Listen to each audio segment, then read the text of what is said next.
नमस्कार दोस्तों, आज की इस क्लास में आपका बहुत बहुत स्वागत है। आज हम आपको बताने वाले हैं पाणिनीय शिक्षा के अनुसार जो संस्कृत की वर्णमाला है उसके बारे में हम पूरी डिटेल आपको यहाँ पर बताएंगे। इससे पहले जो हमारी क्लास हुई थी उसमें हमने आपको बताए थे माहेश्वर सूत्रों के अनुसार हमारी क्या वर्णमाला है, उसके बारे में आपने वीडियो नहीं देखा तो आप जरूर देखें।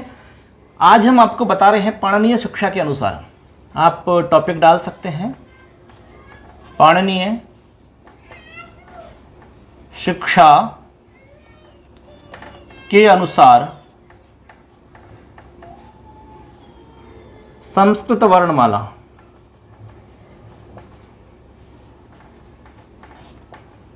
संस्कृत वर्णमाला, ठीक है। देखिए यहां से हम आपको यह भी बताएंगे कि कहां कहां से प्रश्न आपका बन सकता है और किस तरह का प्रश्न बन सकता है। देखो टॉपिक आपको समझ में आ जाएगा, ये भी कोई दिक्कत नहीं है, लेकिन प्रश्न किस तरह से बनता है ये थोड़ा सा आपको समझना चाहिए। हर टॉपिक में मैं आपको बताऊंगा कि यहां से इस तरह का प्रश्न बन सकता है, पहले आपका इस तरह का प्रश्न बना था, तो उससे क्या होगा कि आपकी प्रैक्टिस हो जाएगी, आपको पता लग जाएगा कि इस तरह के सवाल पूछे जा सकते हैं। आज हम बात कर रहे हैं कि संस्कृत वर्णमाला। अब जैसे वर्णमाला में आपको पता है पाणिनीय शिक्षा के अनुसार यदि प्रश्न आता है कि कितने वर्ण होते हैं, पहला सवाल हमारा सबसे पहले यही बन जाता है, तो आपका जवाब होगा 63 या 64। 63 या 64। यदि कहा जाए कि पाणिनीय शिक्षा के अनुसार संस्कृत में कुल वर्णों की संख्या कितनी है, तो आपका जो उत्तर होगा वो होगा 63 या 64। अब प्रश्न ये होता है कि भाई 63 या 64 ऐसा क्यों, इसको मैं आगे बताऊंगा। जैसे जैसे हम इसको समझेंगे तो अपने आप ये क्लियर हो जाएगा, आपको कहीं पर भी पूछने की आवश्यकता नहीं पड़ेगी, ठीक है। अब देखिए इसमें थोड़ा सा हम आपको ये बता दें कि जो भगवान शंभु हैं, आप इस लाइन को लिख लें, भगवान शंभु के मत में, भगवान शंभु, ठीक है। भगवान शंभु यहां पर हम शंकर लिख सकते हैं क्योंकि भगवान शंभु यहां शंकर जी के लिए ही है। भगवान शंभु के मत में, भगवान शंभु के मत में 63 या 64 वर्ण माने गए हैं, वर्ण माने गए हैं, ठीक है। तो यहां प्रश्न आता है कि भगवान शंभु के मत में कितने वर्ण माने गए हैं, तो उत्तर हो जाएगा हमारा भगवान शंभु के या शंकर के मत में 63 या 64 वर्ण स्वीकार किए गए हैं या माने गए हैं। यहां तक आपको ऐसे समझना है। अब जब हम वर्णमाला की बात करें तो फ्रेंड्स यहां पर जो वर्णमाला है, इस वर्णमाला को दो जगह विभक्त किया गया है। सबसे पहले एक तो है स्वर, स्वर वर्ण, जैसे हमने आपको माहेश्वर सूत्रों में के आधार पर जो बताया था उसी तरह से यहां पर भी आपको समझना है। एक तो स्वर वर्ण है आपके, यहां पर जो स्वर वर्ण हैं वो 21 या 22 वर्ण माने जाते हैं। पाणिनीय शिक्षा के अनुसार यदि प्रश्न पूछा जाए कि पाणिनीय शिक्षा के अनुसार स्वरों की संख्या कितनी स्वीकार की जाती है, स्वर कितने माने जाते हैं, तो आपका जवाब होगा 21 या 22। प्रश्न के अंदर ऑप्शन भी इसी तरह का आएगा, 21 या 22, या तो 21 या 22 दोनों एक साथ ऐसे आ सकते हैं, या फिर सेपरेट 21 या 22 में से कोई एक दिया जा सकता है, ठीक है। ये तो हो गई स्वरों की बात, मैं डिटेल से आपको आगे बताऊंगा, लेकिन एक बार हम डिवाइडेशन कर रहे हैं पूरे वर्णों का। दूसरा इसमें जो विभाजन होता है वो होता है व्यंजन, व्यंजन वर्ण, ठीक है। अब व्यंजन वर्णों की जो संख्या यहां पर मानी गई है वो है 42। कितने वर्ण हैं? 42। अब एक बार आप देखिए कि यहां पर 21 या 22 तो आपके स्वर माने गए हैं और यहां पर आपके व्यंजन 42 माने गए हैं। टोटल यदि आप जोड़ते हैं तो देखिए यहां पर 21 को जोड़ते हैं तो 63 होते हैं और यदि 22 को जोड़ते हैं तो 64 होते हैं। इस तरह यहां पर 63 या 64 का मामला है, ठीक है। तो यहां तक आपको ये बात समझ में आ गई, क्योंकि यहां तक से भी प्रश्न आपका बन जाता है। प्रश्न पहला बनेगा कि भगवान शंभु के मत में कितने वर्ण स्वीकार किए गए हैं, आपका जवाब होगा 63 या 64। इसके अलावा स्वर वर्ण कितने स्वीकार किए गए हैं, तो आपका जवाब होगा 21 या 22। इसके बाद में आगे कह रहे हैं कि व्यंजन वर्ण कितने स्वीकार किए गए हैं, तो आपका जवाब होगा 42, ठीक है। और कुल वर्ण कितने स्वीकार किए गए हैं पाणिनीय शिक्षा में, तो आपका जवाब होगा 63 या 64, ठीक है। अब हम स्वर वर्णों को समझते हैं सबसे पहले। ठीक है, जितने भी हमारे इसमें वर्ण हैं, किस तरह से डिवाइडेशन हो रखा है, वो पूरा मैं आपको बताऊंगा। स्वर वर्णों को समझेंगे कि 21 या 22 वर्ण किस तरह से होते हैं। चलिए एक बार इनको समझ लेते हैं। इसको आप लिख लीजिए, देख लो इसको, मैं इसको साफ कर देता हूं। दोस्तों अब आगे चलते हैं स्वर वर्णों की तरफ। अब स्वर वर्ण हमारे जो 21 या 22 हैं, उनको मैं बताता हूं कि किस तरह 21 या 22 स्वर वर्ण होते हैं। चलिए देखो, इसमें एक पंक्ति लिखी रहती है संस्कृत के अंदर, स्वरः विंशतिरेकश्च, स्वरः विंशतिरेकश्च, यानी जो स्वर हैं वो विंशतिरेकश्च, एक विंशति माने गए हैं। ठीक है, एक विंशति ही। चलिए अब हम बात कर रहे हैं स्वरों की। तो यहां पर देखिए आप लिख सकते हैं स्वर वर्ण, ऐसे लिख लीजिए स्वर वर्ण। ठीक है, अब स्वर वर्णों का हम डिवाइडेशन कर रहे हैं 3 जगह। आपके जो स्वर वर्ण हैं ये 3 जगह डिवाइड हो रहे हैं। देखिए कैसे होते हैं, अभी हम समझते हैं, आपको अच्छे से क्लियर हो जाएगा कि 21 या 22 स्वर वर्ण किस तरह से होते हैं। सबसे पहले हम बात कर रहे हैं ह्रस्व वर्ण, ह्रस्व वर्णों की। ठीक है, सबसे पहले हम बात कर रहे हैं ह्रस्व वर्ण। अब ह्रस्व वर्ण जो है आपके, इनका दूसरा नाम भी है। यहां से भी प्रश्न आपका तैयार हो जाता है। यहां से एग्जाम में प्रश्न पूछा जा सकता है कि ह्रस्व वर्णों का दूसरा नाम क्या है, या ह्रस्व वर्ण कितने हैं, या फिर मूल स्वर, इनको हम कह सकते हैं मूल स्वर। तो प्रश्न बन गया कि मूल स्वर कितने हैं। बिल्कुल, बहुत ही बढ़िया प्रश्न है। मूल स्वरों की संख्या कितनी है, ह्रस्व स्वरों की संख्या कितनी है, ये हमारा प्रश्न बन जाता है। ठीक है, इसके अलावा इनको हम कहते हैं एक मात्रिक। क्या कहेंगे इनको? एक मात्रिक। एक मात्रिक इसलिए कहते हैं क्योंकि इनमें एक मात्रा काउंट होती है, इनकी एक मात्रा मानी जाती है। एक मात्रो भवेद ह्रस्वः, द्विमात्रो दीर्घ उच्यते है, और त्रिमात्रो प्लुतो ज्ञेयः। इस तरह से पंक्ति इसमें रहती है। तो यहां हो गया कि ह्रस्व वर्ण इसको हम कहेंगे, या फिर इनको हम मूल स्वर भी कह सकते हैं। ठीक है, इसके बाद में आगे चलिए, यहां पर देखते हैं दूसरे नंबर पर इसका हम लिखेंगे दीर्घ स्वर। दूसरे नंबर पे आपको याद रखना है दीर्घ स्वर। देखिए अब दीर्घ स्वर जो है, इनका भी दूसरा नाम याद रखना है संयुक्त स्वर। क्या याद रखना है? संयुक्त स्वर। इसके अलावा इनको हम कहते हैं मिश्रित स्वर। आप ध्यान रखेंगे, मिश्रित स्वर। क्या कहेंगे? मिश्रित स्वर। इसके अलावा इनका नाम है संधि स्वर। संधि स्वर। अब देखो ये इनके उपनाम हो जाते हैं, दूसरे नाम हो जाते हैं। यहां से सीधा प्रश्न बन सकता है, कहा जा सकता है कि मिश्रित स्वर निम्न में से कौन सा नहीं है, या संधि स्वर कौन सा है, या फिर संयुक्त स्वर कौन सा है, या दीर्घ स्वर कौन सा नहीं है, या कौन सा है। ठीक, अब ये आपके द्विमात्रिक माने जाते हैं। क्या? द्विमात्रिक। हमने ह्रस्व स्वर के लिए लिखा कि एक मात्रिक माना जाता है, और ये आपका द्विमात्रिक माना जाता है। आगे है तीसरा प्रकार प्लुत स्वर। प्लुत स्वर। अब दोस्तों प्लुत स्वर को हम त्रिमात्रिक कहते हैं। त्रिमात्रिक, इसमें 3 मात्राएं काम करती हैं, 3 मात्राएं होती हैं। वैसे तो प्रयोग में आपने 1 मात्रा देखी होगी, 2 मात्रा देखी होंगी, लेकिन 3 मात्रा का प्रयोग भी होता है, लेकिन बहुत कम स्थिति में आपने देखा होगा। ये प्लुत की स्थिति में होता है, और प्लुत की स्थिति होती है संबोधन में, जब हम किसी को दूर से पुकारते हैं। जैसे आपने देखा होगा राम जी को पुकारते हुए सीता जी के लिए कहते हैं सीते। इस तरह का जो चरण होता है, इस तरह की जो मतलब हम किसी को बुलाते हैं, तो उसको हम कहेंगे प्लुत स्वर। क्या कहेंगे? प्लुत स्वर। क्योंकि यहां पर 3 मात्राओं की आवश्यकता पड़ती है। जब 1 मात्रा से काम नहीं चला तो 2 मात्रा, 2 मात्राओं से भी काम नहीं चला तो हम 3 मात्राओं का प्रयोग करेंगे। जैसे मान लो कि आपका कोई भैया पास में बैठा हुआ है, आपने आवाज लगाई भैया, भैया, नहीं सुना, तो फिर आप कहेंगे भैया। तो ये 3 मात्राओं का हम प्रयोग करेंगे वहां पर, तो उसको हम प्लुत स्वर कहेंगे। जैसे आप मुर्गा को आपने देखा होगा बोलते हुए, तो मुर्गा जो बोलता है वो इस तरह से बोलता है दोस्तों। देखिए मुर्गा इस तरह से आवाज करता है, यानी कि पहले जो ध्वनि करता है वो 1 मात्रा वाली करेगा, फिर 2 मात्रा वाली, फिर 3 मात्रा वाली, कुकू ऐसे लंबी करता है। तो यहां पर 3 मात्राएं होती है उसकी, ये प्लुत मात्रा मानी जाती है। इस तरह से हमारा प्लुत स्वर हो जाता है। ठीक है, यहां तक क्लियर है? आगे देखिए, अब देखो इनकी संख्या की बात करते हैं कि मूल स्वर कितने होते हैं, दीर्घ स्वर कितने होते हैं, प्लुत स्वर कितने होते हैं, ये समझते हैं। तो यहां पर आप लिखेंगे मूल स्वर 5 माने जाते हैं। कितने होते हैं? 5। अब 5 कौन कौन से होते हैं, चलो मैं लिख के बता देता हूं।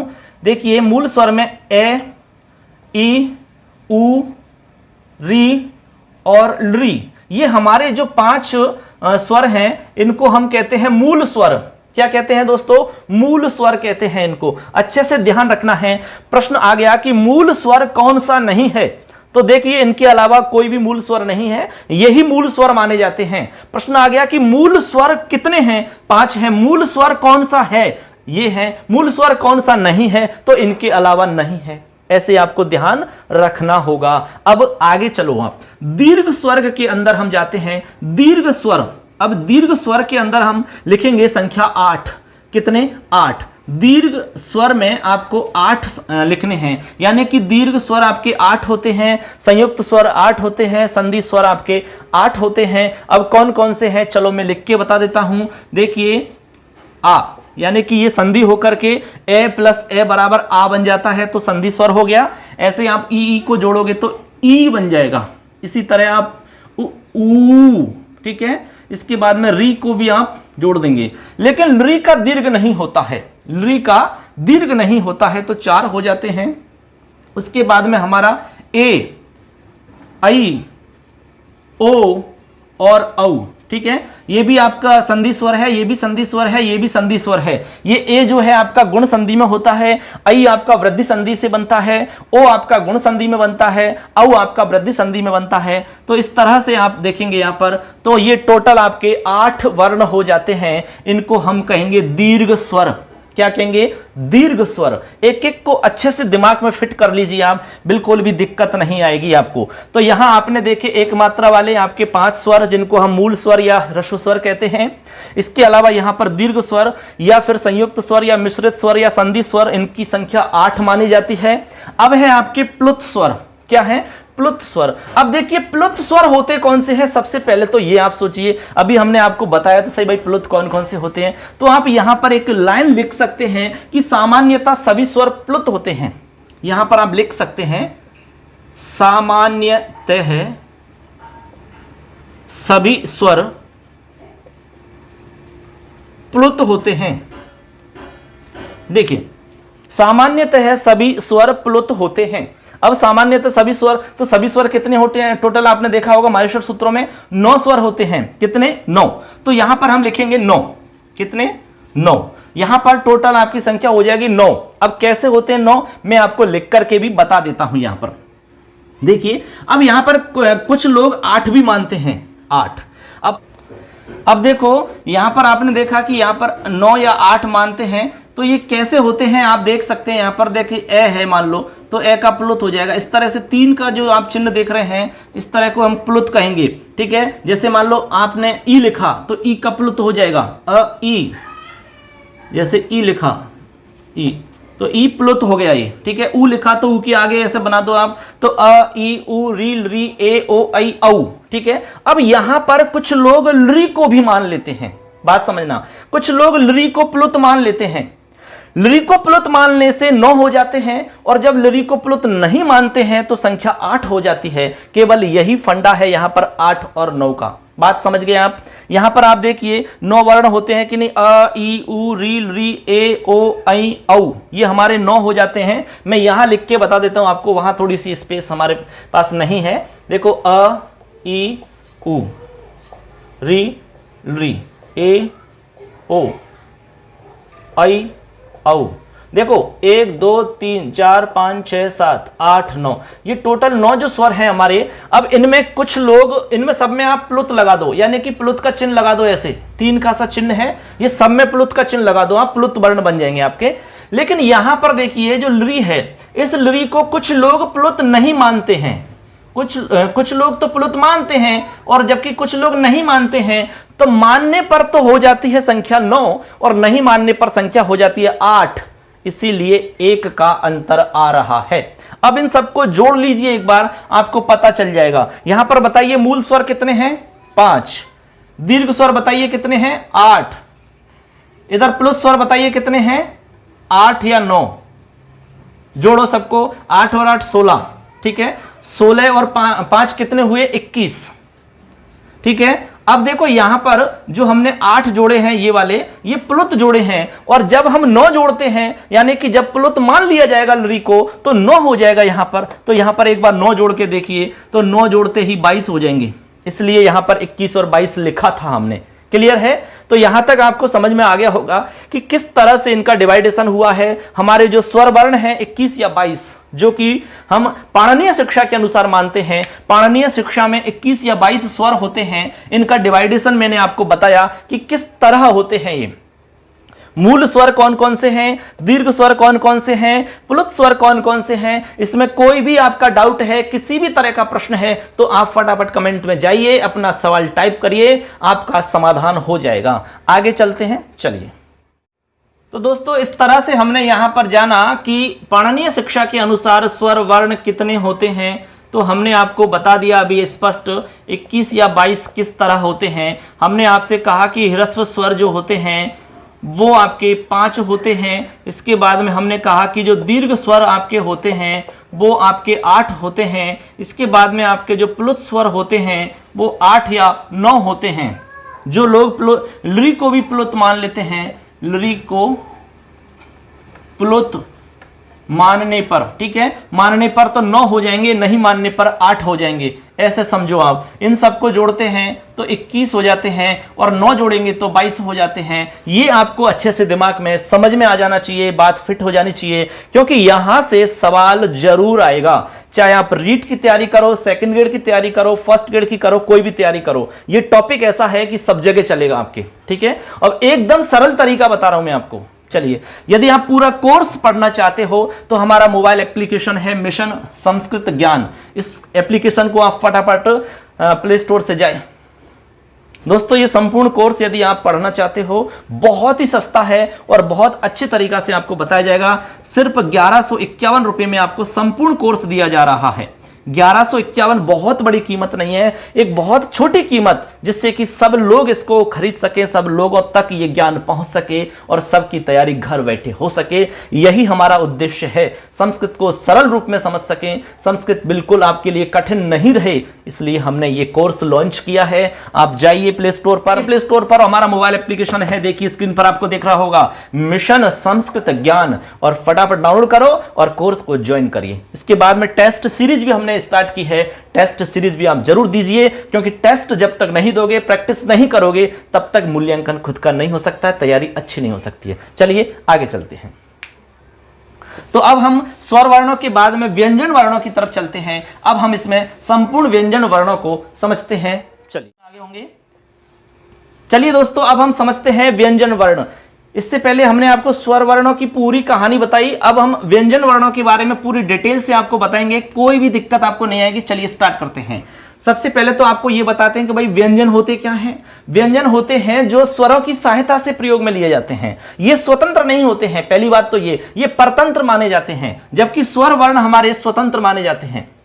जो स्वर वर्ण होते हैं ये स्वर वर्ण तो होते हैं आपके स्वतंत्र होते हैं, क्योंकि इनको बोलने के लिए किसी वर्ण की आवश्यकता नहीं पड़ती है, ये खुद से ही स्वतंत्र हैं।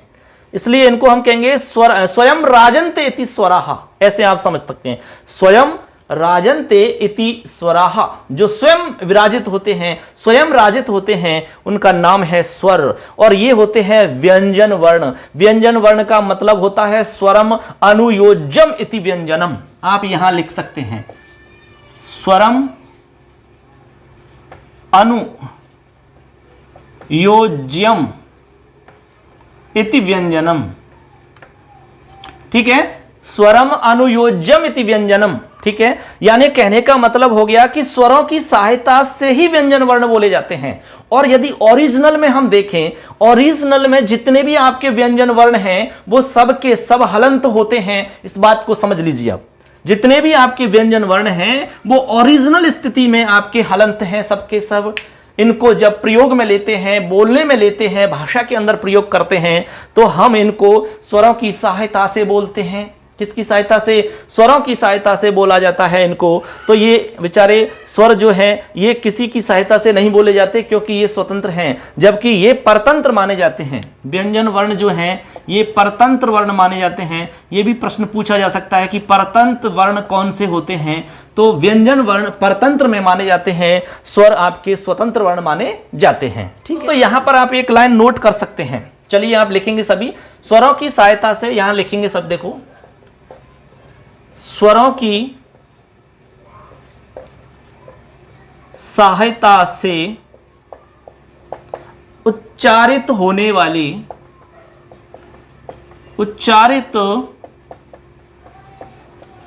वाली ध्वनियां व्यंजन वर्ण कहलाती हैं। व्यंजन वर्ण कहलाती हैं। ठीक है, ऐसे यानी स्वरों की सहायता से उच्चारित होने वाली ध्वनियां, यानी जो ध्वनियां स्वरों की सहायता से बोली जाती हैं, उनको हम क्या कहेंगे भाई? उनको कहेंगे व्यंजन वर्ण। जैसे आपने देखो ऐसे पढ़ा होगा आपने, ये आपका जो मूल है ना, ये क जो है ये हलंत स्थिति में है, ये ओरिजिनल स्थिति है आपके व्यंजन की। ठीक है, अब इसको क जो क है ये आपका हलंत है। अब इसमें हम स्वर जोड़ेंगे, के, देखो के, फिर जोड़ेंगे का, की,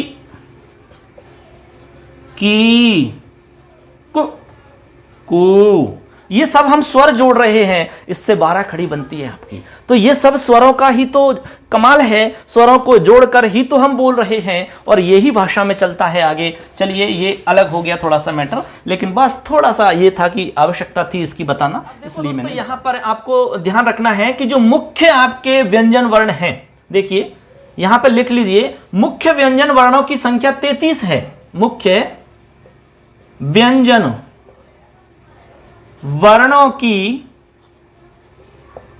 संख्या 33 है। मुख्य व्यंजन वर्णों की संख्या कितनी है? 33।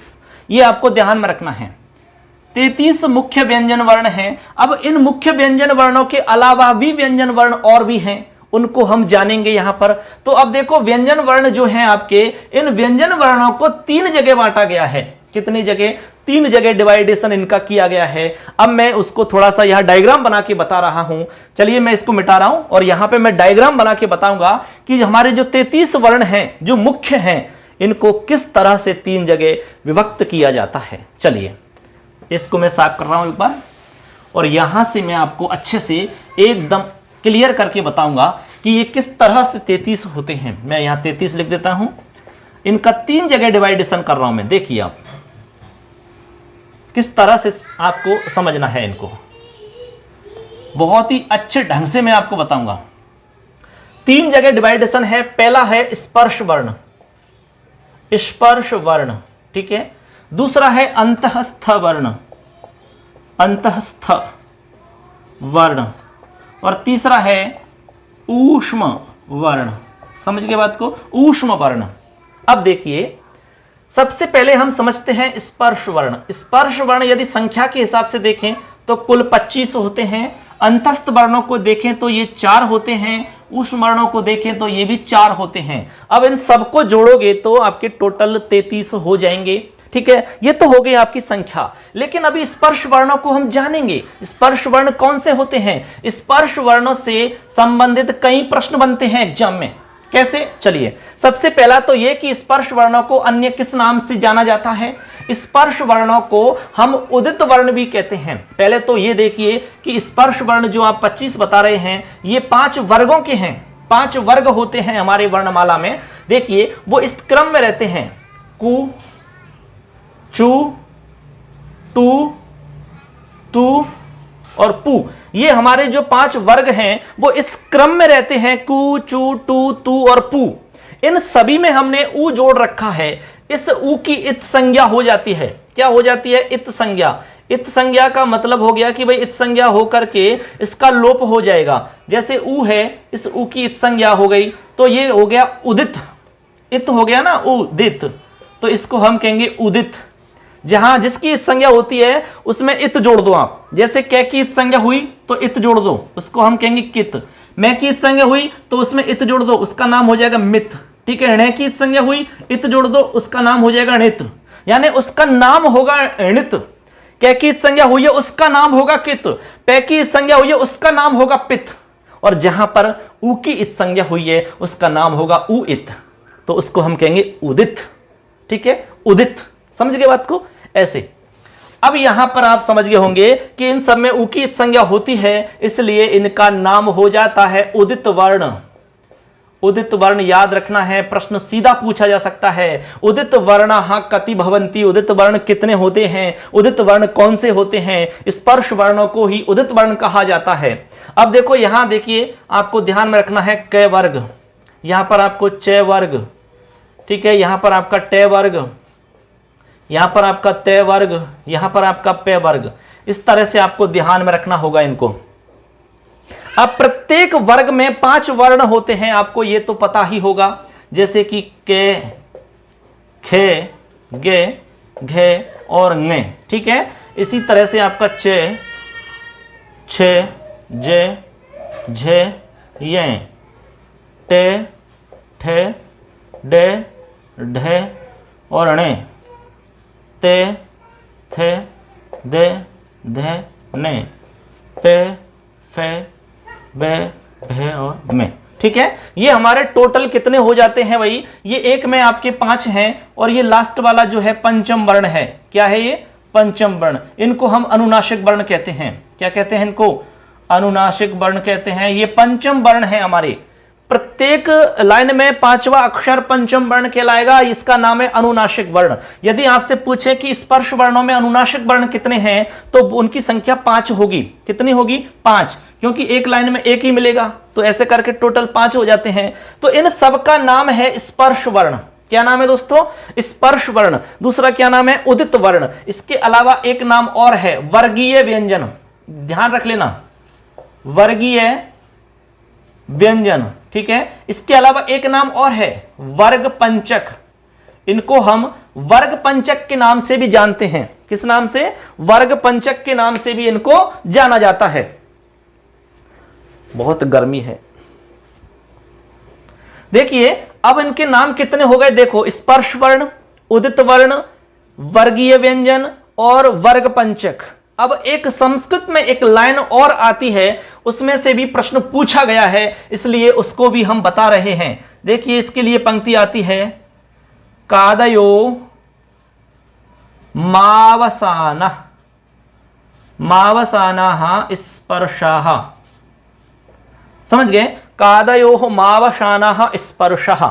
ठीक है, ये कह रहे हैं कि क से म तक के जो वर्ण हैं हमारे, क से म तक के जो वर्ण हैं उनका नाम है स्पर्श। ऐसे समझो आप इस लाइन को, क से म तक के जो वर्ण हैं उनको हम स्पर्श वर्ण कहते हैं। एग्जाम में प्रश्न पूछा जा सकता है, कादयो मावसाना डैश डैश डैश। अब आपको बताना है कि यहां पर क्या आएगा, स्पर्श है, अंतस्तः, ऊष्मः या फिर अन्य कोपी नास्ति।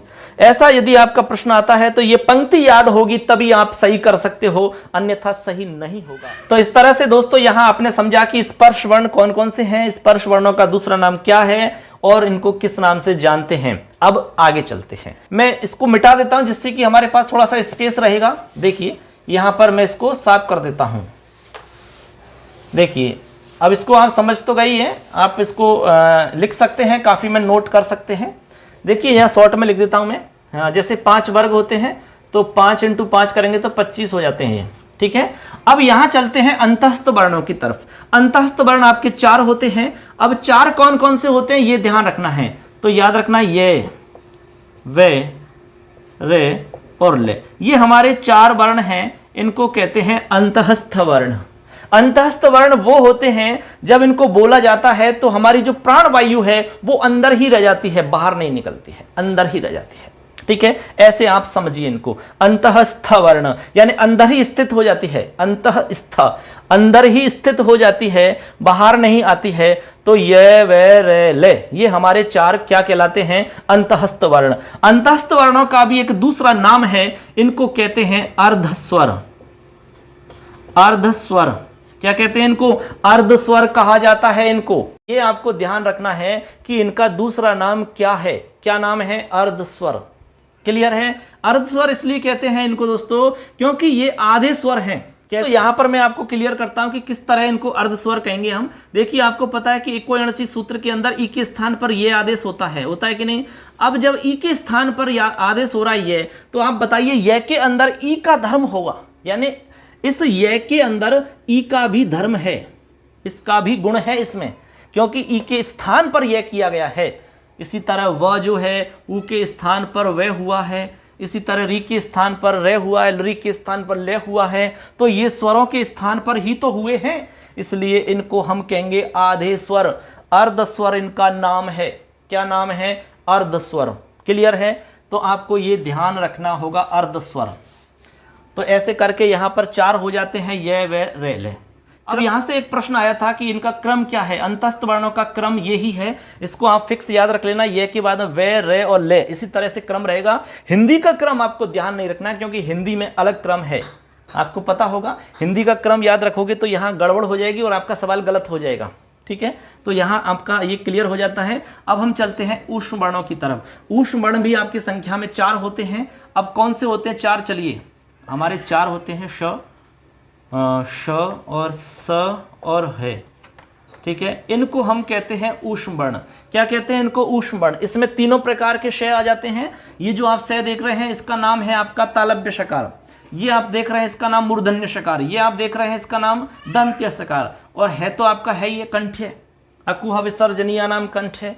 ठीक है, तो इस तरह से हमारे तीनों से आ जाते हैं और एक है आ जाता है। इन चारों को मिलाकर के नाम है ऊष्म वर्ण।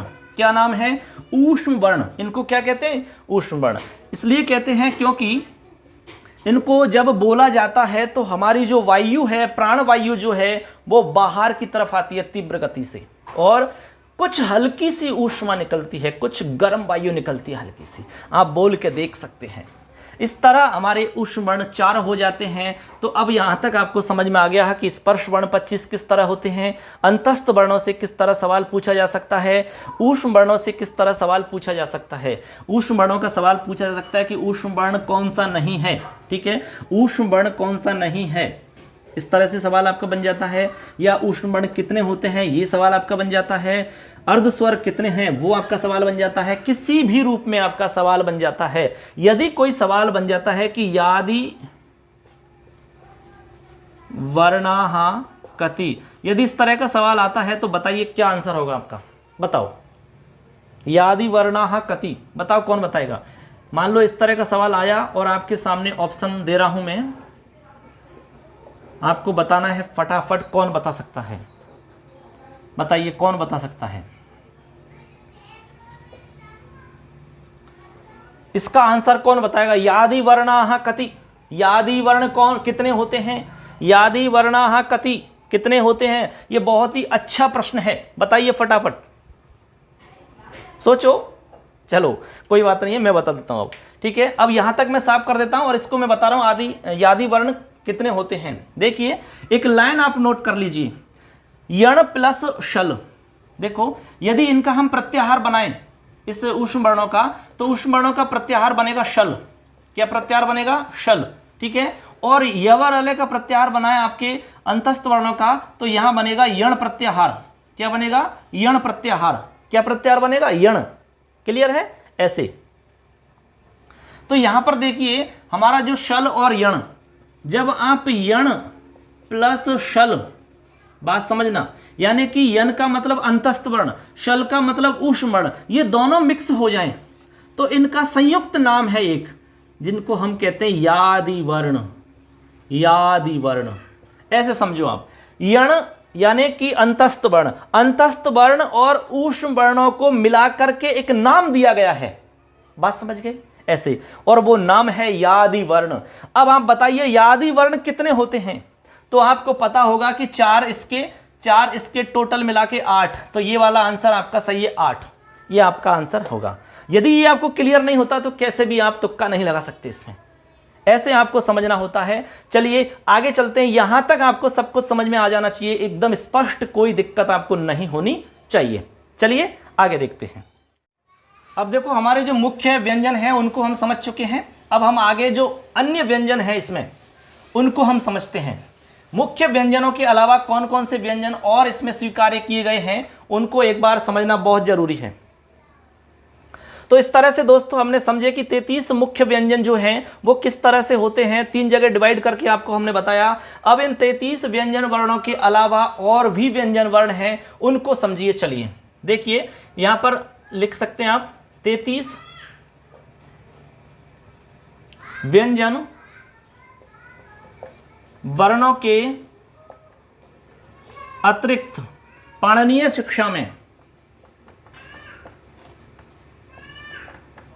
शिक्षा में अधोलिखित वर्णों को माना गया है। अधोलिखित वर्ण है ऐसे मान लो आप। 33 के अलावा और भी वर्ण हैं इसमें। अब वो कौन कौन से हैं लिखिए। एक नंबर पे लिखिए अनुस्वार। ठीक है, संख्या के हिसाब से 1 होता है अनुस्वार। ठीक है। नंबर 2 विसर्ग। विसर्ग कितना है? 1 विसर्ग होता है आपका। इसके अलावा जिह्वा मूल्य और उपदमानीय। जिह्वा मूल्य, इसके अलावा उपदमानीय। ठीक है, 1 1। इसके अलावा आगे देखिए आप, आगे होते हैं हमारे यम वर्ण। यम वर्णों की संख्या 4 होती है। ये मैं आपको ऑलरेडी बता चुका हूं। जब हमने आपको माहेश्वर सूत्रों के आधार पर वर्णमाला पढ़ाई थी तो उसमें मैंने यम बताए थे कि यम क्या होते हैं। यम का मतलब एक तरह से जोड़ा होता है। इसमें आपके जोड़े में आते हैं, यानी कि पहला, दूसरा, तीसरा, चौथा, 1 2 3 4, इनमें से कोई भी वर्ग हो सकता है आपका। पहला वर्ण है जैसे कि मान लो कै, तो कै का ही यदि डबल रूप आ रहा है, ठीक है, और आगे उससे 5वां वर्ण आगे है, जैसे हमने उदाहरण बताया था पलिकनिहि, इस तरीका से, यानी कि डबल रूप मिलेगा इस तरह से, और आगे इन डबल रूप के आगे यहां पर आपको पंचम वर्ण मिलेगा। तो यहां पर डबल रूप के अंदर जो सेकंड नंबर पे है उसको हम कहेंगे यम। ये आपको हम ऑलरेडी बता चुके हैं। यम की संख्या 4 मानी गई है। तो यम आपके कितने हो गए? 4। और एक लास्ट में है, आपको एक वर्ण बताया था हमने, दुहिस्पृष्ठ। क्या बताया था? दुहिस्पृष्ठ। आपको हमने बताया कि ड के स्थान पर जो आदेश होता है वो होता है दुहिस्पृष्ठ का, और इस तरह से लिखते हैं उसको 1 होता है। अब इनको जोड़ लीजिए आप, 1 2 3 4 5, 5 और 4 9, इनकी संख्या 9 हो रही है। टोटल कितने हो रहे हैं? 9। देखिए अब आपको हम टोटल कुल वर्ण बता रहे हैं। पाणिनीय शिक्षा के अनुसार कुल वर्ण कितने हुए? ठीक है, देखिए मुख्य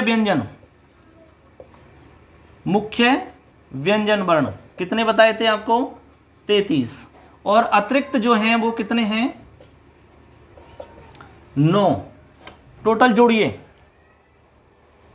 33 और 9 कितने हुए? जोड़िए 42। कितने हो गए? 42। ये तो है व्यंजन। ठीक है, अब जोड़िए आप स्वर।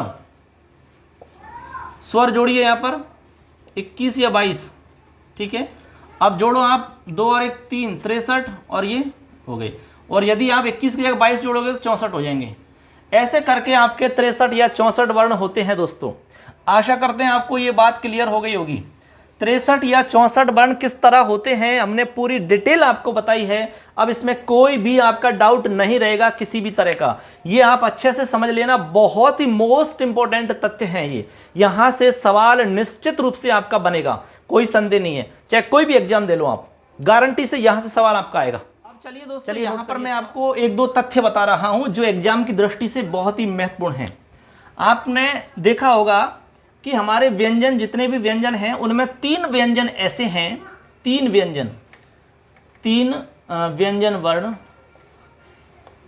व्यंजन वर्ण ऐसे हैं जो 2 प्रकार के होते हैं, यानी डबल रूप है उनका, अनुनासिक और अनुनासिक के नाम से। अब वो कौन से हैं उसके लिए एक लाइन याद रखनी है, यवला द्विधा। ये हमारी एक पंक्ति है। इसका मतलब है कि ये एक तो ये, एक आपका वे, और एक आपका ले, इनके 2-2 रूप मिलेंगे आपको। इनके आपको डबल रूप मिलेंगे दोस्तों। क्या मिलेंगे? इनके डबल रूप, ये और वे। ठीक है, इसका आपको 2 रूप मिलेंगे, इसके 2 रूप मिलेंगे, इसके दो रूप मिलेंगे। कैसे मिलेंगे देखिए, देखिए डबल रूप मिलेंगे। एक तो इसका रूप होगा अनुनासिक, लिख देता हूं मैं। एक तो रूप होगा इस तरह से इसका, और एक रूप होगा अनुनासिक वाला इस तरह से, ऐसे, ठीक है। एक तो होगा आपका अनुनासिक, अनुनासिक के बिना, और एक होगा अनुनासिक वाला। ऐसे यहां पर आपका वे होगा और यहां पर आपका अनुनासिक वाला होगा। ऐसे ही आपका ले होगा और ऐसे ही आपका ले अनुनासिक वाला होगा। तो इस तरह से इनके डबल डबल रूप आपको मिलेंगे। यवला द्विधा, ये वे ले ये दो प्रकार के हैं, द्विधा हैं। एक अनुनासिक से रहित है, एक अनुनासिक से सहित है। तो अनुनासिक वाला ये है, ये बिना अनुनासिक का है। ये बिना अनुनासिक वाला है, ये अनुनासिक वाला है। ये बिना अनुनासिक का है, ये अनुनासिक का है। हम जब आगे संधि पढ़ेंगे तो आपको बताएंगे कि ये किस तरह काम आते हैं, ठीक है। ये आपको ध्यान रख लेना है। तो आप प्रश्न आ सकता है यवला, यहां पर डैश डैश देकर के पूछ सकते हैं, यवला भवती तो द्विधा भवती, ठीक है। ऐसे अब कौन कौन से वर्ण होते हैं द्विधा, वो आपके सामने है। इनमें से भी सवाल पूछा जा सकता है। क्लियर है यहां तक? इसको नोट कर लीजिए आप, मिटा दें। चलिए आगे। अब इसके बाद में एक बात और हमें समझनी है इसमें, स्वरों का विभाजन।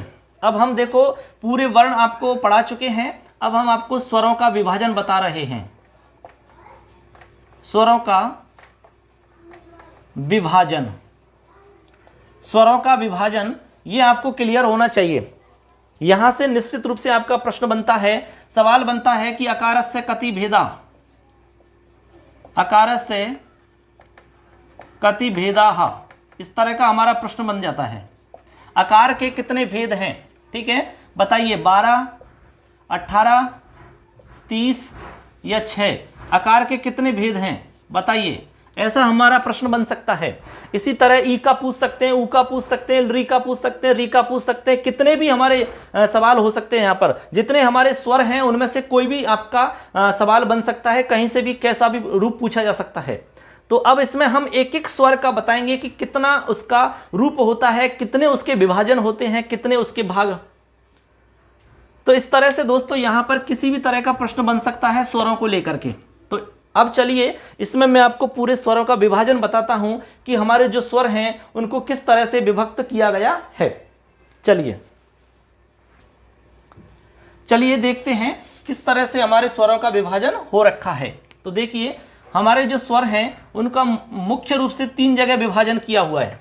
3 जगह हम उनको बांटते हैं। सबसे पहले कैसे, देखिए, एक तो होता है हमारा ह्रस्व स्वर, ठीक है, एक होता है हमारा दीर्घ स्वर, एक होता है हमारा प्लुत स्वर। बात समझना आप, ह्रस्व हो गया, दीर्घ हो गया, प्लुत हो गया। जैसे कि मान लो ये है ए, ये है आ, ठीक है, और ये है जैसे कि आ, ये प्लुत हो गया हमारा, ठीक है। ऐसे ये ह्रस्व रूप हो गया, दीर्घ रूप हो गया, प्लुत रूप हो गया। अब यहां पर आपको आगे समझना है कि जो ह्रस्व है, इस ह्रस्व के भी 3 भेद होते हैं। कितने भेद होते हैं इसके? 3 भेद होते हैं। इसके भी 3 भेद होते हैं। कितने भेद होते हैं? 3 भेद होते हैं। इसके भी 3 भेद होते हैं। कितने भेद होते हैं? 3 भेद होते हैं। अब कैसे होते हैं चलिए बता रहा हूं।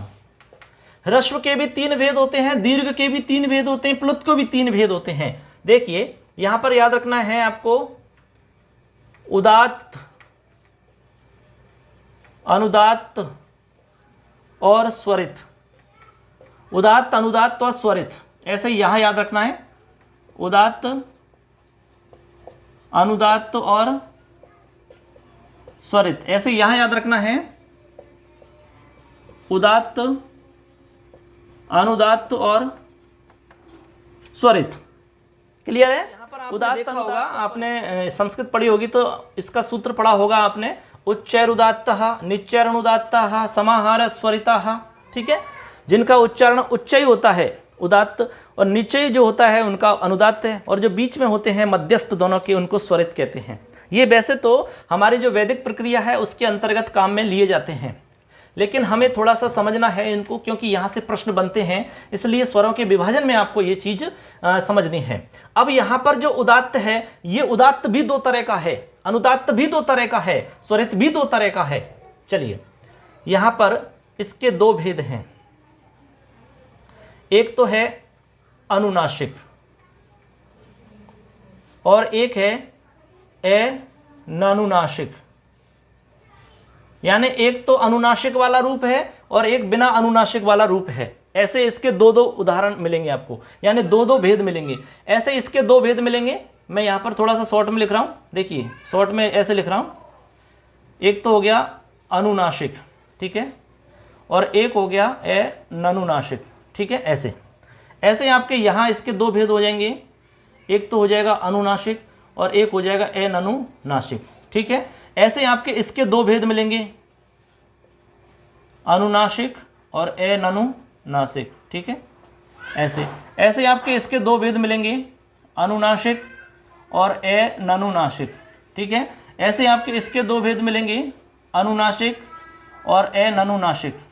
क्लियर है? ऐसे दो भेद इसके मिलेंगे, अनुनासिक और अनानुनासिक। ऐसे इसके दो भेद मिलेंगे, अनुनासिक और अनानुनासिक। ऐसे आपके दो भेद इसके मिलेंगे, अनुनासिक और अनानुनासिक। ऐसे तो कुल मिला के इनका ये हुआ कि इन सब के दो दो भेद मिलेंगे आपको। अब आप समझ लो, यहां पर टोटल यदि भेद हम जोड़ते हैं तो ह्रस्व के 6 भेद हो जाते हैं, दीर्घ के 6 भेद हो जाते हैं, प्लुत के 6 भेद हो जाते हैं। कैसे हुए देखिए, मैं अब नाम बता रहा हूं इनका किस तरह से होगा। देखिए 6, देखो नाम इस तरह से लेंगे हम इसका, ह्रस्व उदात्त अनुनासिक एक हो गया, ह्रस्व उदात्त अनुनासिक एक आप लिख सकते हैं यहां पर, ठीक है। ह्रस्व उदात्त अनुनासिक एक रूप हो गया। दूसरा ह्रस्व, ठीक है, ह्रस्व उदात्त अनानुनासिक दूसरा रूप हो गया, ठीक है। इसके बाद में तीसरा चलिए, ह्रस्व अनुदात्त अनुनासिक, अगला ह्रस्व अनुदात्त अनानुनासिक, चौथा। पांचवा ह्रस्व स्वरित, ठीक है, ह्रस्व स्वरित अनुनासिक, अगला ह्रस्व स्वरित अनानुनासिक, छठवा। ऐसे करके 6 रूप होंगे इसके सबके। इसी तरह दीर्घ में भी 6 होंगे, इसी तरह प्लुत में भी 6 होंगे। तो अब देखिए आप ह्रस्व को देखेंगे तो ह्रस्व कितने प्रकार का हुआ आपका? 6 प्रकार का। दीर्घ कितने प्रकार का हुआ आपका? 6 प्रकार का। प्लुत कितने प्रकार का हुआ आपका? 6 प्रकार का। अब टोटल जोड़ो तो 18 तरह का होता है। ये आपका जो ए है अकेला ए, इस ए के भेद यदि पूछे जाएं कि आकार के कितने भेद हैं, आकार से कति भेदा, तो उत्तर होगा 18। बात समझ गए? 18। इसको आप समझ लो अच्छे से, एकदम अच्छे से समझ में आ जाना चाहिए आपके। अब मैं सबको बता रहा हूं पूरे स्वरों को, ए ई उ री री ए ओ आई औ, ठीक है। ये हमारे पूरे स्वर हो गए। 1 2 3 4 5 6 7 8 9, ये 9 के 9 हमारे स्वर हो जाते हैं। अब इनको बता रहा हूं मैं, ए के 18 भेद होंगे, ई के 18 भेद होंगे, ऊ के 18 भेद होंगे। यहां पर री का मामला थोड़ा सा अलग है, वैसे आप अभी इसको 18 समझिए। या री के आपके 18 नहीं होंगे, क्योंकि री जो है वो दीर्घ नहीं होता, लेकिन कहीं कहीं पर प्लुत मान लिया जाता है। तो दीर्घ के 6 हट जाएंगे, दीर्घ वाले 6 को काट दीजिए तो आपके 12 हो जाएंगे। तो री के 12 भेद हो जाएंगे। ए जो है उसका ह्रस्व नहीं होता, तो ह्रस्व वाले 6 हटा दो, तो यहां पर ये केवल दीर्घ और प्लुत होगा, तो यहां पर 12 हो जाएंगे। ऐसे ये 12 हो जाएंगे, इसके 12 हो जाएंगे, इसके 12 हो जाएंगे। इस तरह से आपको समझना है। क्लियर है? इसको नोट कर लो, आप अच्छे से समझ लेना। अब इसको मैं साफ कर रहा हूं एक बार, इसमें 1-2 चीज और हैं वो मैं आपको बता देता हूं। चलिए,